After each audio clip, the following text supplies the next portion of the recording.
So I spoke with pretrial judge, and I spoke with the coordinator.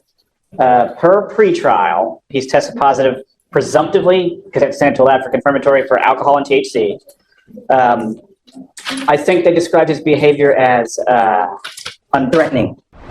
well, I didn't get threatening, but I got threatening. And I'm going to tell you now, I'm not going to have you, and I'm not going to stand for your threatening anyone in this court at any time. That is, every part of this is an extension of us. I don't care where you're going. I don't care what building you're in, whether you're in pretrial services, whether you're taking a drug test. It's unacceptable, and I'm revoking your bond. And he now goes with you. yes, sir, no, sir, arms by your side. All he's doing is setting the rules at point five, okay? Yes, sir. What's the name? Bledsoe. Evading arrest and terroristic threat. He was in custody because he had a pending felony in the 228. So he's bonded out on all. The evading, I think, is 12 yards per the officer. So I see that on 10/17 of 24, he picks up a felony assault. And 3 days later, he picks up a terroristic threat. And then he picks up an evading arrest. And they give him PR bonds on these cases. Is that what happened? And He bonded out since his last setting. I didn't check to see if there were PRs or not, Judge. I know that he had to pay money in felony court. yeah, it's just, I'm not going with PR bonds on this. I mean, he picks up 2 new cases if it's the same. Well, hold on a second. Let's not get ahead of ourselves. You've now picked up 2 new cases. You picked up a terroristic threat. You picked up an evading arrest. I would say our cases are the new cases. So I wouldn't call them new. They're just cases. Well, he picked up the felony, and then afterwards he picked up his 2 misdemeanors. I don't understand why he's coming here in December when he got a bond in October. How on earth is it? He was in custody, I think, on a felony. Oh, I see. Okay, and then he bonded out of the, right. Okay, Yeah. got it. All right. We're going to do probable cause. You have the right to remain silent. Anything you say can or will be used against you. Please, what happened? On October 19, 2024, officers dispatched to a minor crash at a residential home in Harris County, Texas. The call described a male at the location crashing his motor vehicle, then pulling a gun, and was trying to fight people at the location. When officers arrived at the location, they observed people at the location pointing at the defendant. Upon contact with the defendant, the officers introduced themselves as Houston police and told them to stop. The defendant then walked into his residence and came back out approximately 2 minutes later. The officers instructed the defendant to come towards them, but the defendant began to evade on foot from the officer the second time. The defendant ran approximately 12 yards from the officer before placing him in handcuffs. A person search on the defendant revealed he had a prior arrest and an active felony warrant. Upon contact with the complainant advised the defendant was driving up and down the street in his car and crashed. The complainant stated the defendant began to tell the complainant he was going to shoot him and kill him. The complainant advised the defendant then began to reach into his waistband and kept saying he was going to shoot him. The complainant feared for his life and felt threatened by the defendant's statement. I'll say gun was never found. No charges where the gun were ever filed. They charged him with terroristic threat. They would have charged him with ag assault if the police had believed that a firearm was used.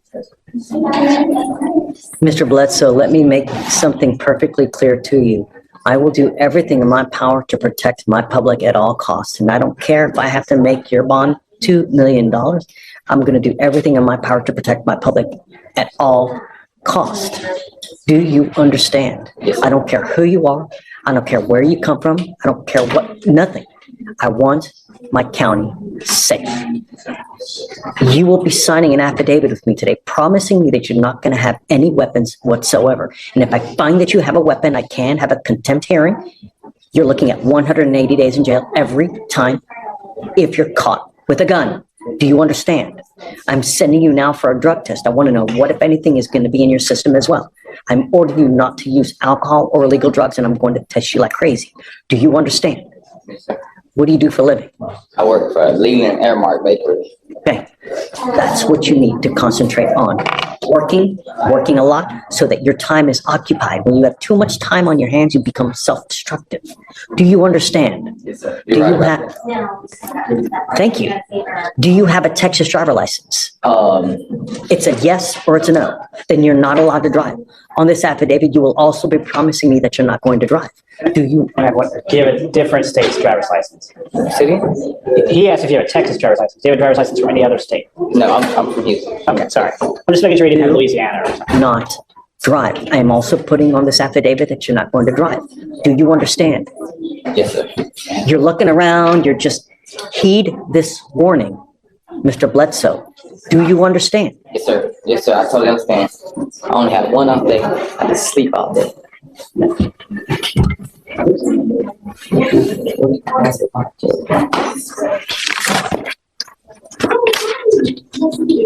Did I hear him say that he had an objection?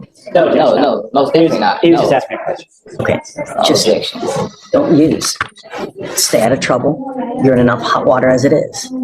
You know, the thing is, Mr. Bledsoe, is that a lot of people make very, very poor choices when they're out there in life.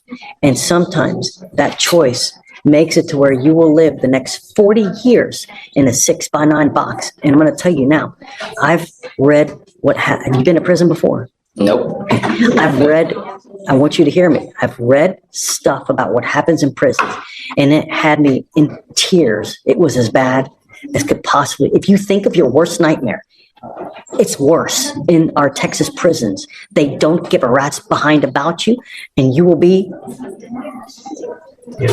passed around like a proverbial doll. It's awful. Believe me, it's not worth it. Don't have a gun. Yes, sir. All right? Thank you, Judge. All right. If I can, Judge, I don't believe there has been actually any evidence presented to warrant a Hold bond on, Stephen. revocation. She told me yesterday that there had been multiple threats. So, all right, to circle back, there's a couple things. In speaking with pretrial, I have not received any information about threats. I've received information about cursing and rude behavior. Yes, Judge. Don't There speak. was no threat of harm or anything like that. It was just more so attitude. He was making people in our office a little bit uncomfortable just with his demeanor and the things that he was saying, but none of it, to my knowledge, has been anything, putting anyone in danger, threatening danger, anything of that sort. This is where I You will, have an open criminal case. You're to be humble and contrite. And when you're not, and when you're threatening, abusive, harassing, I'm going to take care of you and I will light you up like a damn Christmas tree. Do you understand? It is unacceptable, the behavior that you have displayed here with myself, with pretrial, with the people down over there. And if you don't straighten up and fly right, I'm going to be all over you. Do you understand? One false move again.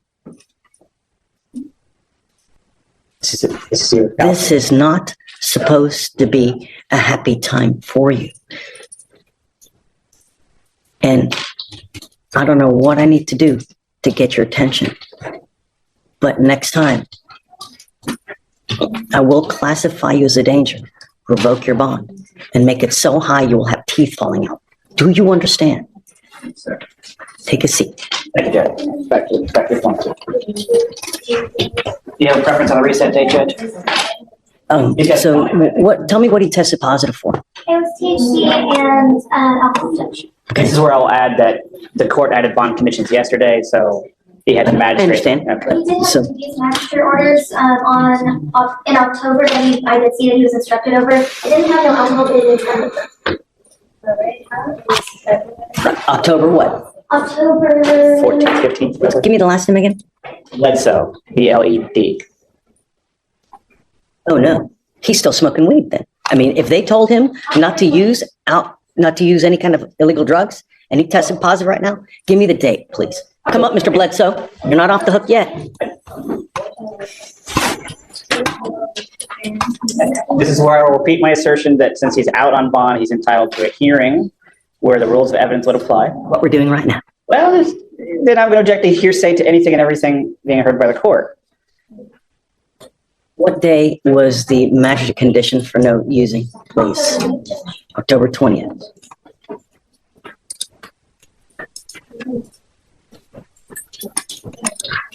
I also give my spiel about THC seltzers that I could buy at Specs that have no alcohol but have THC in them.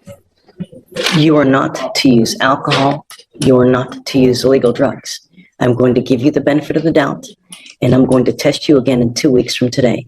If you test positive for THC again, and I don't care what it is, I don't care if it's a gummy, I don't care if it's a joint, I don't care if it's Delta 8, if it's Delta 9, if it's Delta 352, whatever it may be. you will stay with me. Do you understand? Yes, sir. Get whatever records you need. But if you test positive for THC again, Yes, you're sir. on notice now. You will stay with me. Yes, sir. Okay, Thank you, Judge. Have a seat back in there. Come on. But did you have a preference on the reset date, Judge? 2 weeks, whatever you want. Oh, yeah, I'm sorry, you're right. You said And 2 I'll weeks. test him back and we'll see. Do you By want, then, it'll be sufficient benefit that there's just no argument. do you want him 2 weeks from today testing on that date? Yeah. Okay, will do. Thank you, Judge. For sure, Nick. And thank you for coming back. I appreciate it.